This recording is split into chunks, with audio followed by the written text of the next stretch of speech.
Բարև ձեզ սիրելի հետևորդներ, հարգելի հայրենակիցներ, այսօր մենք բավականին տարողունակ եւ ինչ-որտեղ չթաքցնեմ ծանր զրույց ենք ունենալու, մանավանդ որ դրա առիթներն ու պատճառները կան, թերևս կարիք չկա հիշեցնելու, որ վերջին օրերին Նիկոլ Փաշինյանը տոտալ գրոհի անցել, ընդ որում մի քանի ճակատով արտակուստակ իրադարձությունները կապակցված չեն, բայց դրանք տեղավորվում են նույն տրամաբանության մեջ կամ նույն համատեքստի ծիրում են։ Շատերը Նիկոլ Փաշինյանի հարձակումները եկեղեցու պարսաշան հոգևորականների կաթողիկոսի դեմ համարում են էմոցիոնալ դրսևորում կամ ջղաձգության հետևանք, որ Նիկոլ Փաշինյանը հավասարակշիռ անձնավորություն չի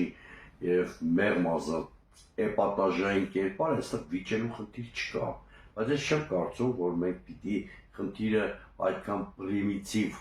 արդյունության վրա դիտարկենք, որովհետեւ ակնհայտորեն գոնե ինձ համար ակնհայտ է, որ ինչ անում է Նիկոլ Փաշինյանը վերջին արդեն 4 օրերի ընթացքում, սա լավ մշակված սառնասիրտ ցինիզմի վրա խարսխված հաշվարկ է, սառը մտածված եւ դա որոշակի քաղաքական խնդիրներ է լուծում։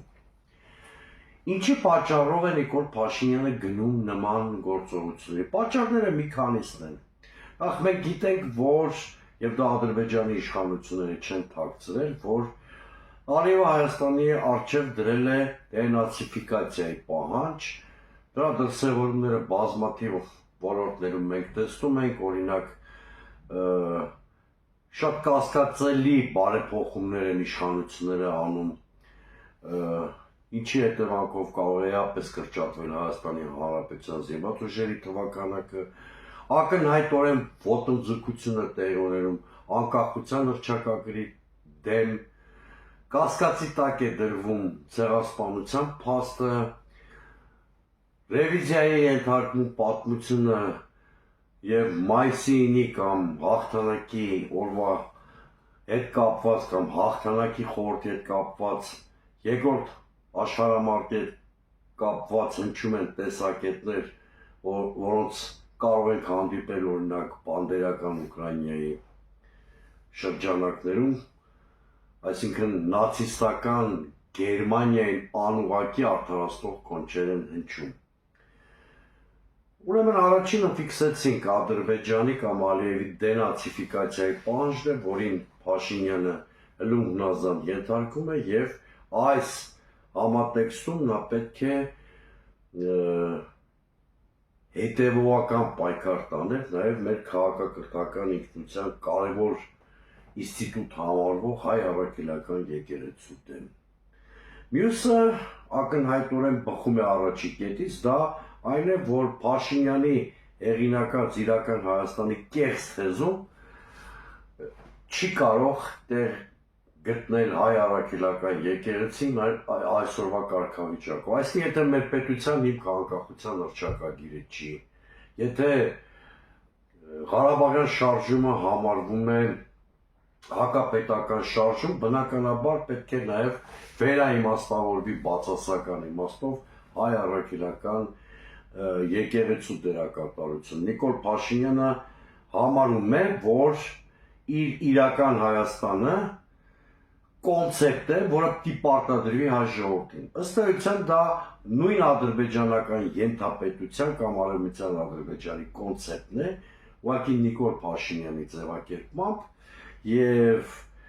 այդ կոնցեպտը փորձ է արվում Նիկոլ Փաշինյանի ձեռքերով պարտադրել հայ ժողովրդին։ Երրորդը, Նիկոլ Փաշինյանը լուծում է էլեկտորալ խնդիրներ, շատ պարզ հասարակ ձևով, նա փորձում է կոնսոլիդացնել իր էլեկտորալ միջուկ, օրինակ այդ դոփել, շինել, բառերը այդ անտակ, փողոցային, վուլգար, բառապաշարը, սովորական խուժանի վարքագիծը, որ դրսևորում է Նիկոլ Փաշինյանը, շատ բնորոշ են իր այդ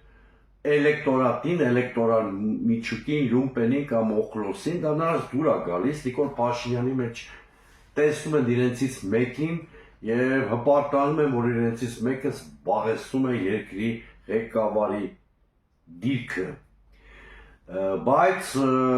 երկրորդ գործոնել է ավելացել, Նիկոլ Փաշինյանը ամեն ինչ անելով, որ Միացյալ Նահանգներում լռեցնի Վարդան Ղուկասյանի ձայնը, փորձում է այդ բառապաշարով սեփականել նաև Վարդան Ղուկասյանի էլեկտորատը, դա էլ է ակնհայտորեն, իդեպ իշխանության շատ ներկայացուցիչներ անուղղակի դա խոստովանում են։ Եվ վերջապես Նիկոլ Փաշինյանը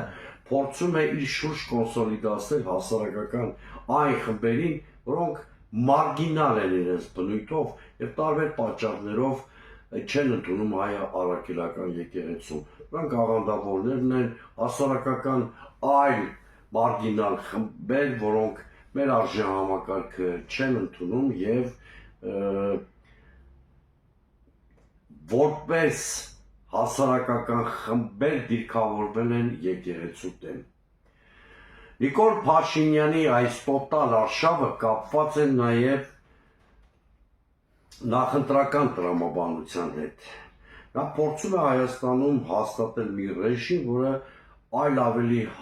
հարմար բառ չունի կամ արտահայտություն ձևակերպում, քան է «բոյ без правила»։ Այսինքն նա եկեղեցուն թիրախավորելու օրինակով փորձում է իր իշխանությունը կասկածի տակ դնող բոլոր քաղաքական, հասարակական խմբերին ցույց տալ, որ որևէ կանոն չի գործելու եւ նա բոլորի դեմ օգտագործելու է կոմպրոմատի լեզուն, շանտաժի լեզուն, ռեպրեսիայի լեզուն։ Այսինքն Նիկոլ Փաշինյանը դեմ չի լինի անգամ քաղաքացիական բախումներ հրահարել։ Ընտրական պրոցեսը ամենաանտագոնիստական միջավայրում անցկացնել միայն թե կարողանա վերարտադրել իր իշխանությունը։ Նիկոլ Փաշինյանը այնքան հեռուն է գնացել, որ արդեն Facebook-յան կամ Telegram-յան իր էջերում անհեթեթ մտքեր է արտահայտում, բայց կրկնում եմ, այս անհեթեթությունները մի վերագրեք նրա էմոցիոնալ վիճակին կամ ջղաձգությանը, որովհետև նա այնպիսի արտաքին եւ ներքին խնդիրների տակ է մտել, որ ամեն գնով իշխանության վերարտադրության խնդիր է փորձում լուծել։ Օրինակ, նա ասում է, որ պետությունը վճռորոշ դեր պիտի ունենա կաթողիկոսի ընտրության հարցում։ Սա ոչ միայն անհեթեթ հայտարարություն է իր բովանդակության մեջ, այլ նաեւ ուղղակիորեն այս հայտարարությունը հակասում է Հայաստանի Հանրապետության Սահմանադրության 17-րդ եւ 18-րդ հոդվածներին։ 17-րդ հոդվածը սահմանում է, որ հայ առաքելական եկեղեցին անջատ է պետությունից, այսինքն Հայաստանի աշխարհիկությունն է ֆիքսվում, նաեւ հայ առաքելական եկեղեցու ինքնավարությունը։ 18-րդ հոդվածում խոսվում է եկեղեցու բացառիկ առաքելության մասին, բայց այդ բացառիկ առաքելությունը չի ենթադրում պետության համար պետական ֆունկցիոնալություն։ Հետևաբար, երբ որ Նիկոլ Փաշինյանը կամ որևէ մեկը խոսում են այն մասին, որ եկեղեցին կամ նրա հովվապետը պետք է ընտրվեն պետական միջամտությամբ, սա ոտնձգություն է Հայաստանի Հանրապետության Սահմանադրության, եթե կուզեք աշխարհիկության, ինչպես նաև եկեղեցու ինքնավարության դեմ։ Կամ կոմպրոմատի ու շանտաժի բացարձակ դրսևորում է, երբ այսօր Նիկոլ Փաշինյանը խոսում է այն մասին, որ գուցե վեհապարը կուսակրոնության ուխտը խախտել է, երեխա ունի եւ այլն եւ այլն։ Ընդհանրապես հարիր չի, երբ պետության ղեկավարը եթերներով իշոտ պնդումներ է անում։ Ընդհանրապես հարիր չի, երբ պետության ղեկավարը հատուկ ծառայությունների միջոցով ենթադրյալ ինֆորմացիա է ստանում եւ դա փորձում է շանտաժի գործիք օգտագործել իր դիմախոսների կամ ընդհանրապես որևէ մարդու դեմ։ Ընդհանրապես Նիկոլ Փաշինյանը չի կամ որևէ քաղաքական ու պետական այլ չի, որ պիտի զբաղվի եկեղեցու ռեֆորմով։ Եկեղեցու ռեֆորմով միայն եկեղեցին կարող է զբաղվել։ Այս մասին դերևս 2011 թվականին շատ հստակ հիմնավորել է իր խոսքում առաջին նախագահ Լևոն Տեր-Պետրոսյանը, որը իր իմացությամբ, իր մտավոր ունակություններով, կյանքի փորձով, ականավոր գիտնական լինելու հանգամանքով անշուշտ շատ ավելի լավ գիտի մեր եկեղեցուն նրա առանձնահատկությունները, նրա ընդհանրապես կազմակերպչական, արժեքային, ինստիտուցիոնալ հիմքերը։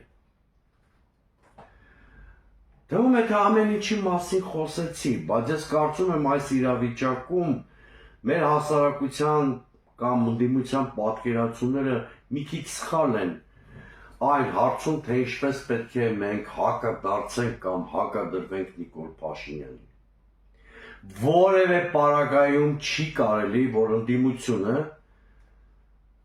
թեկուզ ազնիվ մղումներից ելնելով շարժվի Նիկոլ Փաշինյանի օրակարգով։ Այսինքն, սկսի բովանդակային հարթության վրա քննարկել եկեղեցու հարցերը, հիմա էլ կաթողիկոսի անձը, վաղը չգիտեմ, գուցե հայտնի շոր տեսանյութ, չի կարելի, որ ընդդիմությունը այդ կուտը ուտի, ավելի ժողովրդական լեզվով ասեմ, եւ մտնի այս հազրաճաշակ պոլեմիկայի մեջ։ Ոչ էլ ընդդիմությունը պետք է փորձի պատսպարվել եկեղեցու հետևում կամ փորձի եկեղեցուն որպես բան օգտագործել իր խնդիրները լուծելու համար։ Սա անթույլատրելի է։ Ինչ պիտի անի այս պարագայում եկեղեցին։ Այո, կներեք ընդդիմությունը։ Այո, այս պարագայում ընդդիմությունը պետք է փորձի մարգինալ դարձնել Նիկոլ Փաշինյանին։ Մարգինալ եւ խոսքի բովանդակության իմաստով եւ օրակարգ թելադրելու իմաստով։ Իսկ ինչպես կարող է ընդդիմությունը դա անել։ Որպեսզի դա կարողանա ընդդիմությունը անել, ընդդիմությունը պետք է ունենա սեփական օրակարգը։ Այդ սեփական օրակարգը պետք է ներառի առնվազն 4-5 հարցի պատասխան։ Որոնք են այդ հարցերը։ Թվարկեմ։ Չեմ հավակնում բոլոր հարցերը սահմանողի դերակատարություն ստանձնել, բայց այդ 4-5 հարցերը փորձեմ թվարկել։ Ինչ է Հայաստանը ռեալ պոլիտիկի դաշտում, սա պետք է ընդդիմությունը այս հարցին հստակ գնահատական տա, ինչպիսի արտաքին քաղաքականություն պիտի վարի Հայաստանը, էլի շատ հստակ առանց ընդհանուր լոլոների ընդդիմությունը կամ քաղաքական ուժերը այս հարցին պիտի պատասխան տա, ինչպիսի տնտեսություն ենք մենք պատկերացնում, ինչպիսի պայքար պիտի տարվի մենաշնորհների եւ կոռուպցիայի դեմ, որոնք են տնտեսության առաջնահերթությունները, ինչպիսի կառավարման մոդել պիտի գործի Հայաստանում։ Քաղաքական ուժերը այս հարցերը իրենց համար պիտի ձևակերպեն եւ այս հարցերի շուրջ շատ անկեղծ խոսակցություն ունենան հասարակության հետ։ Այսինքն քաղաքական որևէ ուժի, այդ թվում դեմոկրատական այլընտրանքի առաքելությունը պետք է լինի ոչ թե անճաշակ լեզվակռիվի մեջ մտնել Նիկոլ Փաշինյանի հետ, ինչը սնուցում է Նիկոլ Փաշինյանին, նրան ավելի ակտիվ գործողությունների է տրտում, այլ ընդհակառակը ընդդիմադիր ուժերը ամեն ինչ պիտի անեն, որպեսզի դաշինք կազմեն հասարակության հետ Նիկոլ Փաշինյանին շրջանցելու համար։ Օրինակ, եթե Նիկոլ Փաշինյանը դենացիֆիկացիայի ծրագիր է իրականացնում Ալիևի պահանջով, մենք պետք է կարողանանք ձևակերպել ազգային պետական նոր նախագիծ։ Ակնհայտ է, որ երրորդ հանրապետության հիմքում դրված նախագիծը այլևս չի գործում եւ մենք ազգային պետական նոր նախագիծ ունենալու խնդիր ունենք։ Օրինակ, եթե Նիկոլ Փաշինյանը խոսում է իրական Հայաստանի կեղծ թեզի մասին, որը իրականում Արևմտյան Ադրբեջանի թեզն է, մենք պետք է կարողանանք ձևակերպել հայկական օրակարգ։ Դա բարդ գործ է, բայց անհրաժեշտ գործ է։ Օրինակ, եթե Նիկոլ Փաշինյանը փորձում է քաղաքացիական բախումներ հրահարել, մենք պիտի կարողանանք հասարակության հետ երկխոսության ճանապարհով կայուն միջավայր ձևավորել երկրում խիստ անհրաժեշտ փոփոխությունների համար։ Օրինակ, եթե Նիկոլ Փաշինյանը փորձում է կոնսոլիդացնել Օխլոսին, տարբեր աղանդների հասարակության մարգինալ խմբերի մենք կապիտի կարողանանք միջին խավի, աշխատավորության, ոչ նոմենկլատուրային մտավորականության հետ անկեղծ դիալոգ ունենալ։ Սա է ճանապարհը։ Սա ասիմետրիկ պատասխան կլինի Նիկոլ Փաշինյանի։ Գիտեմ, որ դա շատ բարդ, ստեղծարար ու էներգիա պահանջող աշխատանք է, բայց մենք այլընտրանք չունենք, եթե իհարկե ուզում ենք 2026-ին այս քաղաքական աղբը հեռացնել Հայաստանից։ Ես կարծում եմ եկեղեցին այնքան խոհեմություն կունենա, որ էլի ու կրկին ոչ թե կտրվի Նիկոլ Փաշինյանի անտագոնիստական մոդելին, այլ փորձի Նիկոլ Փաշինյանին ասիմետրիկ ոչ համարժեք հարված հասցնել, խոցելի վիճակում դնելով հենց Փաշինյանին։ Դերևս այս Փաշինյան եկեղեցի հակադրության մասին այսքանը, բայց կան այլ թեմաներ, որոնց էլի ուզում եմ անդրադառնալ այսօր բոլորիս հայտնի դարձավ, որ ըստ էության պաշտոնանք է արվել Արամ Հովհաննիսյանը, Հայաստանի ոստիկանապետը, իհարկե ձևակերպել են, որ նա ինքնակամ հեռացել է իր պաշտոնից, մի հատ էլ հուզաճմլիկ տեքստ են տարածել այդ արդիվ Արամ Հովհաննիսյանը, բայց բոլորիս հայտնի է, որ Արամ Հովհաննիսյանը պաշտոնանկ է եղել։ Իհարկե երկրում այնպիսի բարդակ է ձևավորվել, կրիմինալ այնպիսի բում է երկրում, տեսնում եք, օրը մեջ մարդկանց են սպանում, ամեն օր ինչ-որ ռազմորկաններ են, կրակոցներ, 4-րդ գյուղում հաղթանակ թաղամասում են օրը նույնիսկ մի տարօրինակ խիստ արտահայտ դեպք է տեղ ունեցել, շանը մեքենայի տակ գցելու թեմայով երկու խումբ մարդկանց երկու խումբ իրար հետ վիճաբանել են, հետո մեքենաներով իրար հետապնդել են, ինչի հետևանքով մի անմեղ մարդ, որ դրանց վեճի հետ ընդհանրապես կապ չունի, մի անմեղ կին փաստորեն ավտոպատահարի զոհ է դարձել։ Այս ամեն ինչը խոսում է բեսպրիձելի մասին։ Հիմա Արամ Հովհաննիսյանի պաշտոնակությունը իհարկե կարող է կապել սրա հետ, բայց եթե քաղաքական պատասխանատվության մասին ենք խոսում, Արամ Հովհաննիսյանի հետ մեկտեղ կամ գուցե նրանից էլ առաջ պետք է հրաժարական տալ նաև Արփինե Սարգսյանը։ Սա կլներ տրամաբանական, որտեղ այդ կնոջը նշանակել են ներքին գործերի նախարար, ակնհայտորեն բոլոր այդ ոլորտներում, որ այս կինը վերահսկում է, շատ անմխիթար անդուր վիճակ, օրինակ, մեր կուսակցության քաղաքախորհրդի անդամ Հայկույ Հակոբյանը կոնկրետ նշում է մարդ անուն ազգանունով։ Արդեն մեկ ամսից ավելի չի կարողանում Հրազդանի անձնագրային բաժնից ստանալ իր անձնագիրը։ Մարդուն ասում են 10 օր հետո կգաս կստանաս, մարդը ծախս է անում, հետո այդ փաստաթուղթը իրան շատ անհրաժեշտ է, ասում է Հրազդան, ասում են գնաք կանչեք կամ մի 10 օր հետո արի կարող է լինի։ Ընդհանրապես ինչ անտերություն է տիրում համակարգում։ Բայց քանի որ Արփի Սարգսյանը մնացել է այդտեղում եւ պաշտոնակ արվել միայն Արամ Հովհաննիսյանը, ես ենթադրում եմ, որ Արամ Հովհաննիսյանը պաշտոնակ արվել ներպարատական ինտրիգների հետևանքով։ Ասում եմ ամենևին Արամ Հովհաննիսյանի աչքից լույսը չէր, ես նրան ոչ միայն պաշտոնակ կանեի, այլ նաև քրեական պատասխանատվության կենթարկեի, օրինակ անցած տարվա հունիսի 12-ի դեպքերի վրա, որ գազանաբար մի խումբ ցուցարարների նկատմամբ սրբազան շարժման, հիշում եք, ազգային ժողովի շենքի մոտ չթույլատրված զենք էին օգտագործել, մարդը դաստակը կորցրեց, մյուսները ծանր վիրավորումներ ստացան եւ այլն, հիմա չեմ ուզում ծանոթանալ այդ իրադարձությունների վրա։ Մի խոսքով ֆիլտրեցին Արամ Հովհաննիսյանին, Արփինե Սարգսյանն իր ապարատային կշիռն է ուժեղացնում եւ նշանակում են Արամ Ղազարյանին։ Արամ Ղազարյանին ես անձամբ չեմ ճանաչում, գիտեի, որ նա ժամանակին ոստիկանության բարձրաշրջան սպայ է եղել, իսկ ավելի վերջերս հիմա Լորվա մարզպետներ եւ ՔՊ կարկառուն գործիչ։ Կրկնում եմ, ՔՊ կարկառուն գործիչ։ Դա կուսակցական էր։ Հիմա ինչքանով է տրամաբանական, ապա քաղաքական կառույցի ղեկավար նշանակել քաղաքական թիմի անդամի։ Գուցե Արամ Ղազարյանն իսկապես լավ ոստիկանապետ լինի, չգիտեմ։ Բայց արդեն միայն այն հանգամանքը, որ Նիկոլ Փաշինյանը Արամ Ղազարյանին նշանակում է ոստիկանապետ այն պահին, կամ մտադիր է նշանակել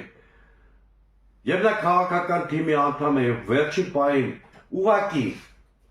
ստիպված կուսակցությունից դուրս գալու դիմում է գրում, սա արդեն շո բանի մասին խոսում է։ Այսինքն ոստիկանության նկատմամբ քաղաքական վերահսկողությունը ուժեղանալու է։ Ես այս պնդումը անում եմ։ Իսկ ինչի համար է պետք, որ քիչ առաջ ասում էի։ Մոտենում են ընտրություններ եւ Նիկոլ Փաշինյանին ավելի հնազանդ, ավելի կատարող, ավելի ստորակաշ ոստիկանություն է պետք։ Իմ միակ ռացիոնալ բացատրությունը դա է։ Յուսը նույն տրամաբանությամբ Սահմանադրական դատարանի անդամ նշանակվում է քաղաքական գործիչ Արտակ Զեյնալյանը։ Իդեպ ես շատ երկար տարիներ Արտակ Զեյնալյանի ճանաչում եմ, Արտակ Զեյնալյանի ճանաչում եմ, երկար տարիներ նրա հետ նույն կուսակցության անդամ ենք եղել։ Ուզում եմ ասել նաև միանգամից շարժումների դեմն առնելու համար, որ ես Հանրապետություն կուսակցության նրա գործիչներից որևէ մեկի հետ անձնական որևէ խնդիր չունեմ։ Ես բացահայտում եմ քաղաքական այդ թիմի անսկզբունքայնությունը։ Չի կարելի Ռոբերտի եւ Սերժի ժամանակ արտարացիորեն բոլոր ապօրինությունների մասին խոսել, դեմոկրատիա եւ մարդու իրավունքների պաշտպան ձևանալ եւ ստորակարշորեն հիմա լռել Նիկոլ Փաշինյանի իշխանության տարիներին եւ այդ թերություններից ոչ մեկ չի վերացել։ Այդ տարածքներից որևէ բան չի վերացել, հենց մի բան էլ ավելին։ Նիկոլ Փաշինյանը բացի դեմոկրատական հետընթացից, բացի մարդու իրավունքների զանգվածային խախտումներից, նաև ազգային պետական հարցերում խայտարակ քաղաքականություն է վարել դառնալով հայրենիքի կողմ։ Ես չեմ կարող հավատալ մի քաղաքական թիմի, որը քաղաքական իշխանության հետ իր հարաբերություններից ելնելով է խոսում ժողովրդավարության մասին կամ հանդես է գալիս ժողովրդավարության պաշտպանության դիրքերից։ Այսինքն Ռոբերտ ու Սերժը մեր քաղաքական հակառակորդներն են, նրանց ժամանակ սկզբունքային լինենք։ Նիկոլը մեզ մոտ է թողել կերակրատաշտի, նրանց օրոք, նրա իշխանության օրոք բերանները ջուրը բերանները սառնենք եւ չնկատելու տանք են բազմաթիվ թերությունները որ կան։ Սա սկզբունքայնություն է եւ այս ամենը ինձ թույլ է տալիս պնդելու,